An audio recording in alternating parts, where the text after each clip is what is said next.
Everyone, welcome to pani stars. ఈరోజు మనం bread omelette తయారు చేసుకున్నాం. ఇప్పుడు సమ్మర్ హాలిడేస్ వచ్చాయి కదండి, పిల్లలు ఇంట్లోనే ఉంటారు, ఊరికే ఏదో ఒకటి తినడానికి అడుగుతుంటారు కదా. అప్పుడు ఇలా సింపుల్గా బ్రెడ్ ఆమ్లెట్ చేసిస్తే హ్యాపీగా ఎంజాయ్ చేసుకుంటూ తింటారు. ఇప్పుడు కొద్దిగా వాటర్ని యాడ్ చేసి అందులో కొంచెం పసుపు,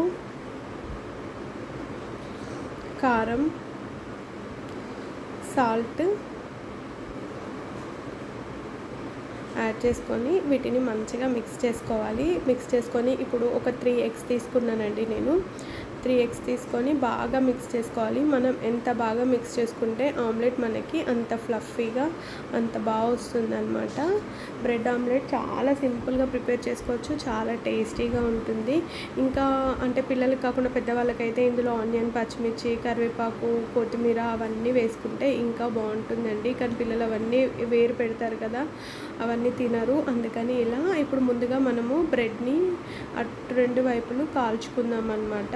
ఇప్పుడు ఆయిల్తో అయినా కాల్చుకోవచ్చు, లేదంటే నెయ్యితో కానీ బటర్తో కానీ దేంతో అయినా ఇట్లా బ్రెడ్ని మంచిగా టూ సైడ్స్ చక్కగా ఇలా కాల్చేసుకుందాము. బ్రెడ్ కాలితేనే మనకి చాలా బాగుంటుందండి. ఈ బ్రెడ్ ఆమ్లెట్ అనేది చాలా టేస్ట్ వస్తుంది.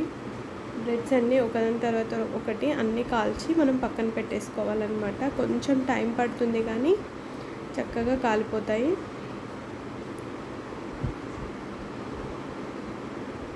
ఇలాగా మళ్ళీ ఇప్పుడు కొంచెం ఆయిల్ వేసుకొని దీంట్లో మనం ఆమ్లెట్కి మిక్స్ చేసి పెట్టుకున్నాం కదా, అది వేసేసుకుందాం.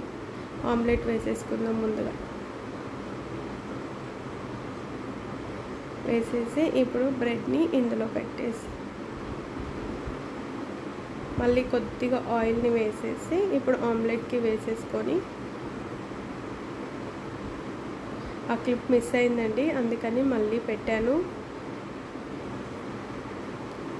చూడండి, ఇప్పుడు ఇలా బ్రెడ్ని ఇలా ముంచి ఇట్లా నెక్స్ట్ వైపుకి టర్న్ చేసుకోవాలన్నమాట.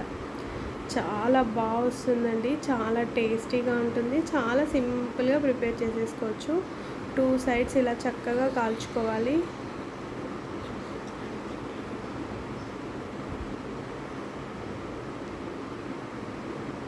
చూడండి, ఇలా 2 సైడ్స్ రొటేట్ చేసి చక్కగా కాల్చుకుంటుంటే రెడీ అయిపోయింది. అంతే అండి, సింపుల్గా అన్నీ ఇలానే వేసేసుకుందాం. వీడియో నచ్చిందని నేను అనుకుంటున్నానండి. మీకు కనుక నచ్చినట్లయితే లైక్ చేయడం మాత్రం మర్చిపోవద్దు. Bye bye.